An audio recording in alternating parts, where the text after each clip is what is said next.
La costurera humillada huyó hacia la vieja torre de secado de telas, y lo que vio desde lo alto le heló la sangre.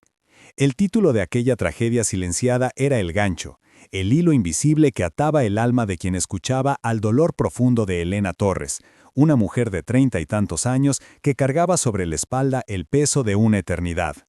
En Ciudad Juárez, Chihuahua, allá por el año 1998, la injusticia no era la excepción, sino el aire viciado que se respiraba bajo la sombra cruel de las maquiladoras. El hilo dorado era esa prisión de concreto y lámina donde Elena dejaba la vida a retazos, cosiendo sueños ajenos por una miseria que apenas alcanzaba para las tortillas y la medicina de su único hijo, el pequeño Mateo. Pero aquel día no sería uno más en la rutina del desierto.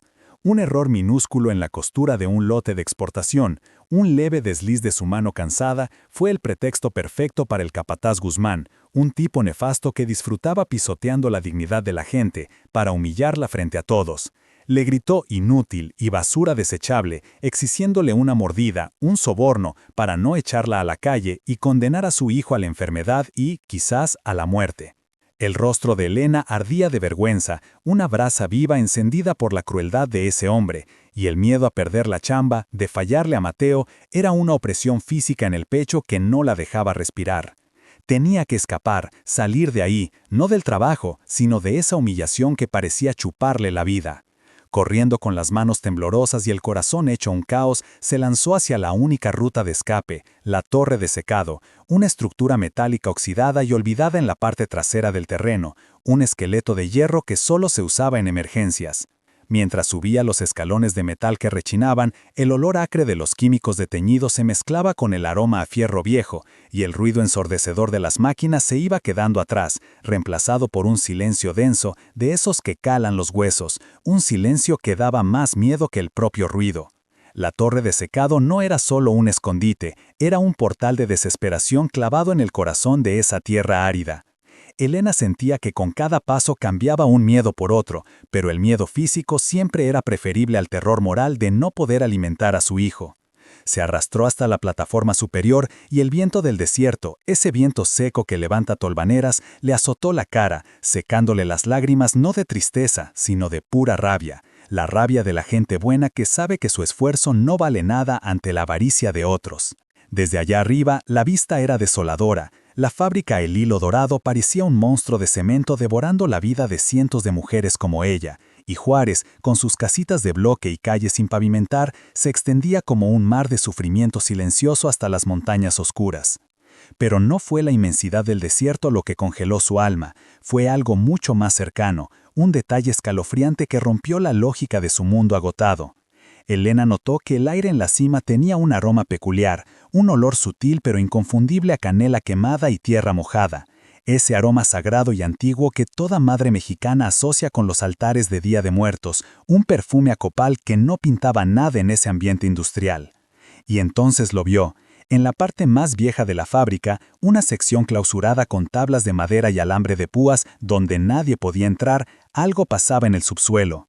A través de una rendija en el suelo, unas luces rojas parpadeaban rítmicamente, como los ojos de una bestia atrapada, emanando de lo que parecía ser un sótano olvidado. Su mente buscó una explicación lógica. ¿A poco es un fallo eléctrico?, pensó. Pero el instinto de Elena, esa intuición que tienen las madres, le gritó que sacara su viejo celular, un ladrillo de segunda mano, y tratara de tomar una foto. Fue en ese preciso instante, al sonar el clic débil de la cámara, que la voz llegó con el viento, un susurro distorsionado, gélido, cargado de una tristeza de siglos: «Madrecita». Elena sintió un frío sobrenatural, de esos que te ponen la piel de gallina, y las luces rojas se apagaron de golpe al escuchar la palabra, dejando el subsuelo en una oscuridad total. Se aferró al barandal, con el corazón retumbando como tambor en fiesta patronal, comprendiendo que aquello no era un error técnico, era la revelación de un secreto podrido en los cimientos de esa fábrica maldita. La leyenda urbana de La sombra del maquilero no era cuento de viejas, estaba cobrando vida frente a sus ojos. ¿Qué había debajo de la maquiladora? La costurera, la más humillada, acababa de toparse con el secreto más oscuro de El Hilo Dorado. Ya no estaba huyendo, había encontrado una causa.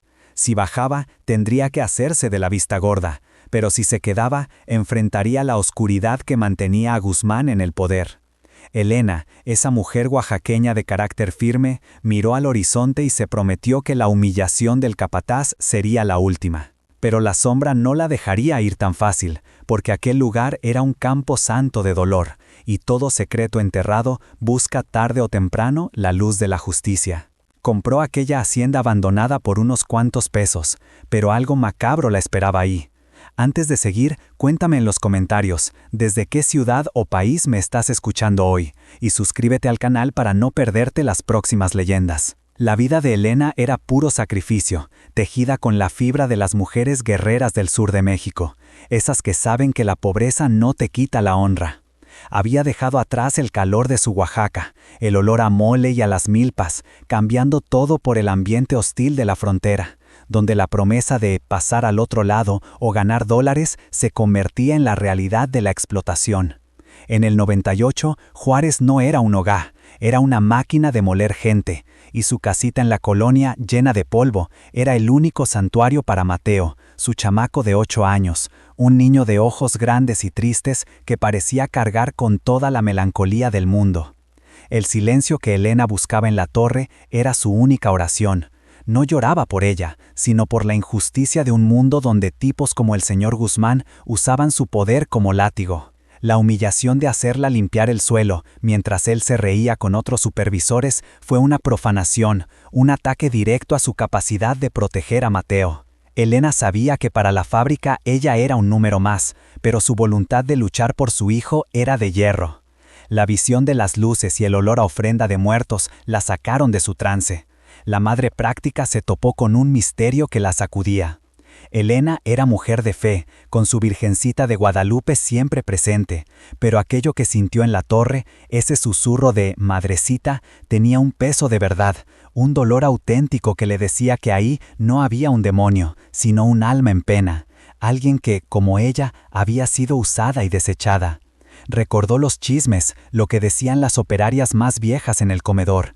Hablaban de la sombra del maquilero, el espíritu de una muchacha desaparecida que rondaba la fábrica pidiendo justicia. Elena siempre pensó que eran puros cuentos para espantar a las nuevas, pero ahora, con el olor fúnebre y las luces, el miedo se mezclaba con una curiosidad desesperada.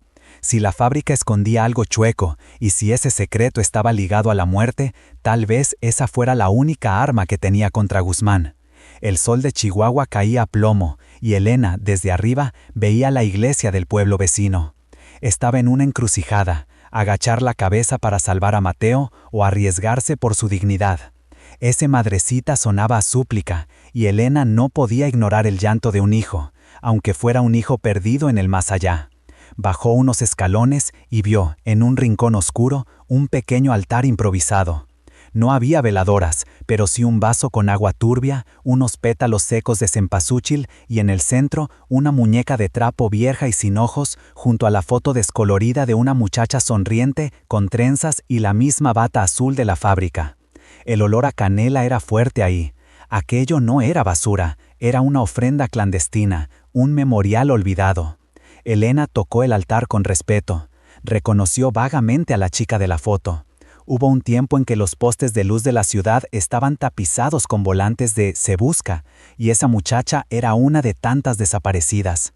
Al ver la muñeca sin ojos, símbolo de la ceguera de la justicia, Elena supo que su problema con Guzmán era parte de algo más grande. Esa visión de la muñeca y la foto de la joven obrera, cuya memoria yacía olvidada en ese rincón profano, fue la chispa que cambió todo. Elena bajó de la torre no como la costurera agachada, sino como una mujer con una misión. Su primer impulso fue correr, claro, pensar solo en la medicina de Mateo, pero la culpa no la dejaba. Si nadie lucha por ella, ¿quién luchará por mi Mateo?, pensó. Fue la fuerza de la maternidad la que la movió. Si la fábrica podía borrar a esa chica del mapa, podía hacer lo mismo con cualquiera. Necesitaba respuestas, y rápido, antes de que Guzmán cumpliera su amenaza. Aprovechó la hora de la comida, ese breve respiro bajo el sol calcinante, para acercarse sigilosamente a la zona clausurada. Las maderas y el alambre gritaban «lárgate», pero el aire olía a misterio. Se arrodilló, fingiendo amarrarse las agujetas, y espió por una rendija entre los tambos viejos de químicos. El corazón le latía a 1000 por hora. No vio luces rojas, sino un suelo de concreto manchado de aceite y en el centro una portezuela de metal pesada cerrada con 3 candados y una cadena gruesa. Ahí estaba el corazón del secreto. Al pasar la mano por debajo de la madera, sus dedos tocaron algo seco y rasposo. Una hoja de maguey, de esas que se usan para curar o proteger, puesta ahí intencionalmente. Elena sabía que no podía abrir eso sola. Necesitaba a alguien que entendiera de estas cosas, alguien que supiera leer las señales de la tierra. Pensó en doña Petra, la curandera del barrio, esa señora que vendía tamales en la plaza y que según decían tenía don para ver lo que otros no veían. Decidió buscarla. Sabía que la consulta le costaría unos pesos, pero ya no tenía nada que perder. Se hizo una promesa silenciosa frente a la imagen mental de la chica desaparecida. Voy a saber la verdad, mija, por tu alma y por mi niño. Al terminar el turno, bajo el atardecer rojizo de Juárez, Elena fue a buscar a doña Petra. La curandera vivía en una casa humilde que olía a pirul y a copal. Elena le soltó todo, la humillación, la torre, las luces, el susurro, la muñeca. Doña Petra escuchaba pasando las cuentas de un rosario de madera y su cara se iba oscureciendo con cada palabra. Al final, la anciana habló con voz rasposa. «Mija, el hilo dorado está parado sobre tierra de dolor. El piso que pisas no es cualquier cosa, guarda el llanto de los que fueron despojados. A eso le llamamos la sombra del maquilero».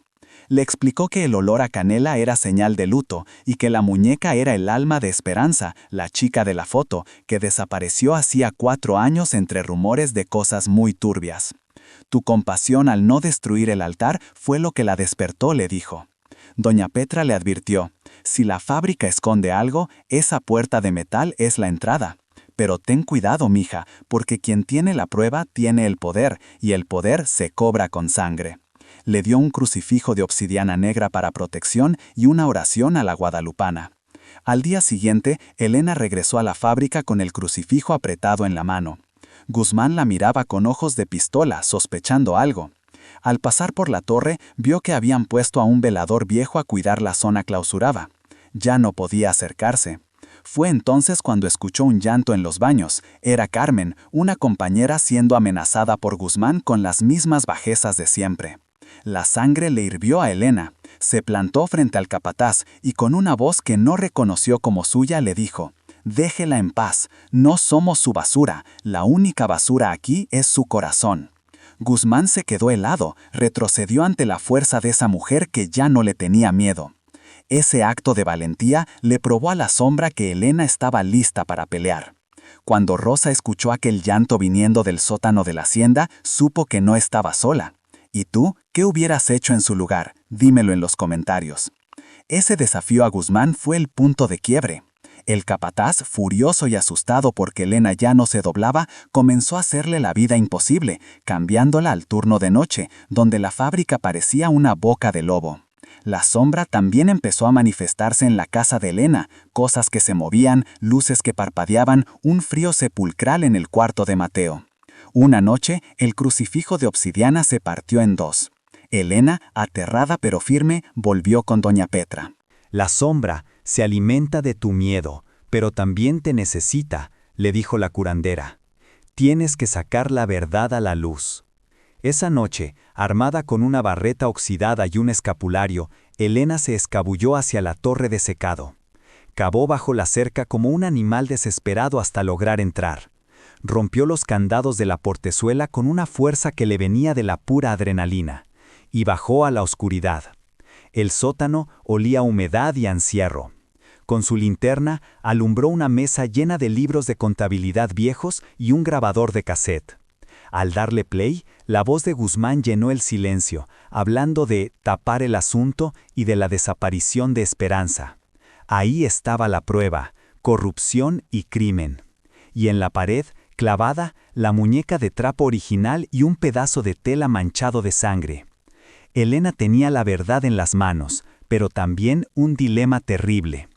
¿Podía usar eso para chantajear a Guzmán y conseguir el dinero para Mateo, o podía exponerlo todo y arriesgarse a que la mataran? Subió las escaleras con el corazón en la garganta, justo cuando una tolvanera azotaba la fábrica. Guzmán, que la había estado buscando, la encontró en la torre. Subió hecho una furia, gritando amenazas. Elena, desde lo alto, lo confrontó. Él creyó que ella quería dinero, cayó en la trampa de su propia avaricia. Pero cuando Guzmán estiró la mano para agarrar la cinta, la sombra se desató. El viento aullaba, la estructura crujía y la temperatura cayó bajo cero. Guzmán vio el terror en los ojos de Elena, pero no era miedo a él, era respeto por lo que estaba pasando. Elena tomó su decisión final. Yo no vendo mi honra, mi hijo vivirá con dignidad y usted va a pagar. Y lanzó los libros y la grabadora hacia el patio de la fábrica, lejos de su alcance. El grito de Elena rompió el hechizo. La evidencia cayó ante la vista de los guardias que llegaban por el escándalo. Guzmán, aterrorizado por una fuerza invisible que lo empujó contra el barandal, fue detenido allí mismo. La policía, ante la evidencia tan clara y el escándalo que se armó, no tuvo más remedio que actuar. Elena testificó, protegida por la comunidad que se levantó en su apoyo. Elena no se hizo rica, pero ganó algo más valioso. La historia de Esperanza salió a la luz y su familia pudo descansar. Doña Petra le confirmó que la sombra había encontrado paz. La gente del barrio, conmovida, organizó una colecta y consiguieron las medicinas para Mateo. Elena se unió a una cooperativa de mujeres, cosiendo ahora con dignidad y sin patrones abusivos. El túnel fue sellado, pero Elena conservó el crucifijo roto como recordatorio de que la fuerza de una madre puede romper cualquier maldición. Elena Torres, la Manitas, se convirtió en una leyenda en Juárez, la prueba de que se puede enfrentar al mal y ganar. Y la vieja torre quedó allí, silenciosa, aunque dicen que algunas noches todavía huele a canela, pero ya no a luto, sino a paz. Si esta historia te llegó al corazón, compártela. Y tú, madrecita, ¿habrías tenido el coraje de Elena de arriesgarlo todo por hacer justicia? Piénsalo. La costurera humillada huyó hacia la vieja torre de secado de telas, y lo que vio desde lo alto le heló la sangre. El título de aquella tragedia silenciada era El gancho, el hilo invisible que ataba el alma de quien escuchaba al dolor profundo de Elena Torres, una mujer de 30 y tantos años que cargaba sobre la espalda el peso de una eternidad. En Ciudad Juárez, Chihuahua, allá por el año 1998, la injusticia no era la excepción, sino el aire viciado que se respiraba bajo la sombra cruel de las maquiladoras. El hilo dorado era esa prisión de concreto y lámina donde Elena dejaba la vida a retazos, cosiendo sueños ajenos por una miseria que apenas alcanzaba para las tortillas y la medicina de su único hijo, el pequeño Mateo. Pero aquel día no sería uno más en la rutina del desierto. Un error minúsculo en la costura de un lote de exportación, un leve desliz de su mano cansada, fue el pretexto perfecto para el capataz Guzmán, un tipo nefasto que disfrutaba pisoteando la dignidad de la gente para humillarla frente a todos. Le gritó inútil y basura desechable, exigiéndole una mordida, un soborno, para no echarla a la calle y condenar a su hijo a la enfermedad y, quizás, a la muerte. El rostro de Elena ardía de vergüenza, una brasa viva encendida por la crueldad de ese hombre, y el miedo a perder la chamba, de fallarle a Mateo, era una opresión física en el pecho que no la dejaba respirar. Tenía que escapar, salir de ahí, no del trabajo, sino de esa humillación que parecía chuparle la vida. Corriendo con las manos temblorosas y el corazón hecho un caos, se lanzó hacia la única ruta de escape, la torre de secado, una estructura metálica oxidada y olvidada en la parte trasera del terreno, un esqueleto de hierro que solo se usaba en emergencias.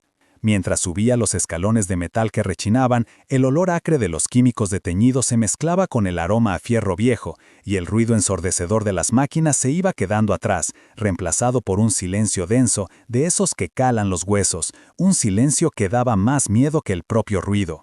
La torre de secado no era solo un escondite, era un portal de desesperación clavado en el corazón de esa tierra árida. Elena sentía que con cada paso cambiaba un miedo por otro, pero el miedo físico siempre era preferible al terror moral de no poder alimentar a su hijo. Se arrastró hasta la plataforma superior y el viento del desierto, ese viento seco que levanta tolvaneras, le azotó la cara, secándole las lágrimas no de tristeza, sino de pura rabia, la rabia de la gente buena que sabe que su esfuerzo no vale nada ante la avaricia de otros.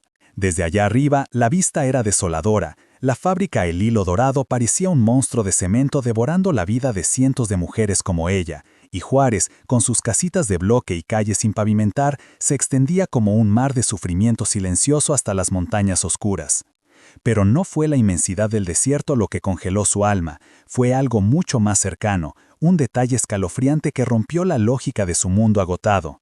Elena notó que el aire en la cima tenía un aroma peculiar, un olor sutil pero inconfundible a canela quemada y tierra mojada, ese aroma sagrado y antiguo que toda madre mexicana asocia con los altares de Día de Muertos, un perfume a copal que no pintaba nada en ese ambiente industrial. Y entonces lo vio. En la parte más vieja de la fábrica, una sección clausurada con tablas de madera y alambre de púas donde nadie podía entrar, algo pasaba en el subsuelo. A través de una rendija en el suelo, unas luces rojas parpadeaban rítmicamente, como los ojos de una bestia atrapada, emanando de lo que parecía ser un sótano olvidado. Su mente buscó una explicación lógica. ¿A poco es un fallo eléctrico?, pensó. Pero el instinto de Elena, esa intuición que tienen las madres, le gritó que sacara su viejo celular, un ladrillo de segunda mano, y tratara de tomar una foto.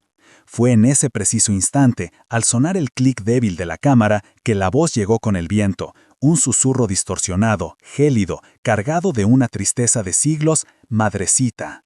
Elena sintió un frío sobrenatural, de esos que te ponen la piel de gallina, y las luces rojas se apagaron de golpe al escuchar la palabra, dejando el subsuelo en una oscuridad total. Se aferró al barandal, con el corazón retumbando como tambor en fiesta patronal, comprendiendo que aquello no era un error técnico, era la revelación de un secreto podrido en los cimientos de esa fábrica maldita. La leyenda urbana de La sombra del maquilero no era cuento de viejas, estaba cobrando vida frente a sus ojos. ¿Qué había debajo de la maquiladora? La costurera, la más humillada, acababa de toparse con el secreto más oscuro de El Hilo Dorado. Ya no estaba huyendo, había encontrado una causa. Si bajaba, tendría que hacerse de la vista gorda, pero si se quedaba, enfrentaría la oscuridad que mantenía a Guzmán en el poder. Elena, esa mujer oaxaqueña de carácter firme, miró al horizonte y se prometió que la humillación del capataz sería la última. Pero la sombra no la dejaría ir tan fácil, porque aquel lugar era un campo santo de dolor, y todo secreto enterrado busca tarde o temprano la luz de la justicia. Compró aquella hacienda abandonada por unos cuantos pesos, pero algo macabro la esperaba ahí. Antes de seguir, cuéntame en los comentarios desde qué ciudad o país me estás escuchando hoy, y suscríbete al canal para no perderte las próximas leyendas. La vida de Elena era puro sacrificio, tejida con la fibra de las mujeres guerreras del sur de México, esas que saben que la pobreza no te quita la honra.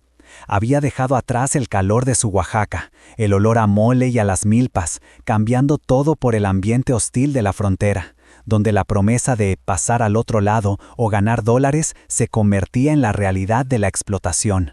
En el 98, Juárez no era un hogar, era una máquina de moler gente, y su casita en la colonia, llena de polvo, era el único santuario para Mateo, su chamaco de 8 años, un niño de ojos grandes y tristes que parecía cargar con toda la melancolía del mundo.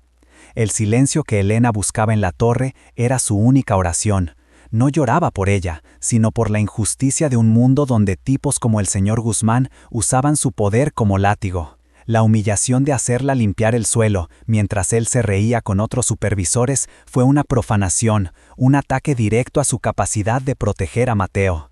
Elena sabía que para la fábrica ella era un número más, pero su voluntad de luchar por su hijo era de hierro. La visión de las luces y el olor a ofrenda de muertos la sacaron de su trance. La madre práctica se topó con un misterio que la sacudía. Elena era mujer de fe, con su Virgencita de Guadalupe siempre presente, pero aquello que sintió en la torre, ese susurro de «madrecita», tenía un peso de verdad, un dolor auténtico que le decía que ahí no había un demonio, sino un alma en pena, alguien que, como ella, había sido usada y desechada. Recordó los chismes, lo que decían las operarias más viejas en el comedor.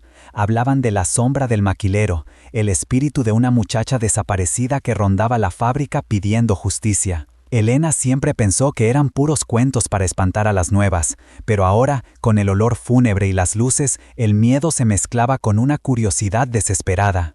Si la fábrica escondía algo chueco, y si ese secreto estaba ligado a la muerte, tal vez esa fuera la única arma que tenía contra Guzmán. El sol de Chihuahua caía a plomo, y Elena, desde arriba, veía la iglesia del pueblo vecino. Estaba en una encrucijada, agachar la cabeza para salvar a Mateo o arriesgarse por su dignidad. Ese madrecita sonaba a súplica, y Elena no podía ignorar el llanto de un hijo, aunque fuera un hijo perdido en el más allá. Bajó unos escalones y vio, en un rincón oscuro, un pequeño altar improvisado. No había veladoras, pero sí un vaso con agua turbia, unos pétalos secos de cempasúchil y en el centro una muñeca de trapo vieja y sin ojos, junto a la foto descolorida de una muchacha sonriente, con trenzas y la misma bata azul de la fábrica. El olor a canela era fuerte ahí. Aquello no era basura, era una ofrenda clandestina, un memorial olvidado. Elena tocó el altar con respeto. Reconoció vagamente a la chica de la foto. Hubo un tiempo en que los postes de luz de la ciudad estaban tapizados con volantes de «Se busca», y esa muchacha era una de tantas desaparecidas. Al ver la muñeca sin ojos, símbolo de la ceguera de la justicia, Elena supo que su problema con Guzmán era parte de algo más grande. Esa visión de la muñeca y la foto de la joven obrera, cuya memoria yacía olvidada en ese rincón profano, fue la chispa que cambió todo. Elena bajó de la torre no como la costurera agachada, sino como una mujer con una misión. Su primer impulso fue correr, claro, pensar solo en la medicina de Mateo, pero la culpa no la dejaba. Si nadie lucha por ella, ¿quién luchará por mi Mateo?, pensó. Fue la fuerza de la maternidad la que la movió. Si la fábrica podía borrar a esa chica del mapa, podía hacer lo mismo con cualquiera. Necesitaba respuestas, y rápido, antes de que Guzmán cumpliera su amenaza. Aprovechó la hora de la comida, ese breve respiro bajo el sol calcinante, para acercarse sigilosamente a la zona clausurada. Las maderas y el alambre gritaban «lárgate», pero el aire olía a misterio. Se arrodilló, fingiendo amarrarse las agujetas, y espió por una rendija entre los tambos viejos de químicos. El corazón le latía a 1000 por hora. No vio luces rojas, sino un suelo de concreto manchado de aceite y en el centro una portezuela de metal pesada cerrada con 3 candados y una cadena gruesa. Ahí estaba el corazón del secreto. Al pasar la mano por debajo de la madera, sus dedos tocaron algo seco y rasposo. Una hoja de maguey, de esas que se usan para curar o proteger, puesta ahí intencionalmente. Elena sabía que no podía abrir eso sola. Necesitaba a alguien que entendiera de estas cosas, alguien que supiera leer las señales de la tierra. Pensó en doña Petra, la curandera del barrio, esa señora que vendía tamales en la plaza y que según decían tenía don para ver lo que otros no veían. Decidió buscarla. Sabía que la consulta le costaría unos pesos, pero ya no tenía nada que perder. Se hizo una promesa silenciosa frente a la imagen mental de la chica desaparecida. «Voy a saber la verdad, mija, por tu alma y por mi niño». Al terminar el turno, bajo el atardecer rojizo de Juárez, Elena fue a buscar a doña Petra. La curandera vivía en una casa humilde que olía a pirul y a copal. Elena le soltó todo: la humillación, la torre, las luces, el susurro, la muñeca. Doña Petra escuchaba pasando las cuentas de un rosario de madera y su cara se iba oscureciendo con cada palabra. Al final, la anciana habló con voz rasposa. «Mija, el hilo dorado está parado sobre tierra de dolor. El piso que pisas no es cualquier cosa, guarda el llanto de los que fueron despojados. A eso le llamamos la sombra del maquilero». Le explicó que el olor a canela era señal de luto y que la muñeca era el alma de Esperanza, la chica de la foto, que desapareció hacía 4 años entre rumores de cosas muy turbias. «Tu compasión al no destruir el altar fue lo que la despertó», le dijo. Doña Petra le advirtió: «Si la fábrica esconde algo, esa puerta de metal es la entrada. Pero ten cuidado, mija, porque quien tiene la prueba tiene el poder, y el poder se cobra con sangre». Le dio un crucifijo de obsidiana negra para protección y una oración a la guadalupana. Al día siguiente, Elena regresó a la fábrica con el crucifijo apretado en la mano. Guzmán la miraba con ojos de pistola, sospechando algo. Al pasar por la torre, vio que habían puesto a un velador viejo a cuidar la zona clausurada. Ya no podía acercarse. Fue entonces cuando escuchó un llanto en los baños. Era Carmen, una compañera siendo amenazada por Guzmán con las mismas bajezas de siempre. La sangre le hirvió a Elena. Se plantó frente al capataz y con una voz que no reconoció como suya le dijo: «Déjela en paz, no somos su basura, la única basura aquí es su corazón». Guzmán se quedó helado, retrocedió ante la fuerza de esa mujer que ya no le tenía miedo. Ese acto de valentía le probó a la sombra que Elena estaba lista para pelear. Cuando Rosa escuchó aquel llanto viniendo del sótano de la hacienda, supo que no estaba sola. ¿Y tú, qué hubieras hecho en su lugar? Dímelo en los comentarios. Ese desafío a Guzmán fue el punto de quiebre. El capataz, furioso y asustado porque Elena ya no se doblaba, comenzó a hacerle la vida imposible, cambiándola al turno de noche, donde la fábrica parecía una boca de lobo. La sombra también empezó a manifestarse en la casa de Elena, cosas que se movían, luces que parpadeaban, un frío sepulcral en el cuarto de Mateo. Una noche, el crucifijo de obsidiana se partió en dos. Elena, aterrada pero firme, volvió con doña Petra. La sombra se alimenta de tu miedo, pero también te necesita, le dijo la curandera. Tienes que sacar la verdad a la luz. Esa noche, armada con una barreta oxidada y un escapulario, Elena se escabulló hacia la torre de secado.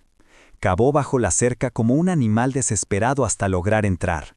Rompió los candados de la portezuela con una fuerza que le venía de la pura adrenalina, y bajó a la oscuridad.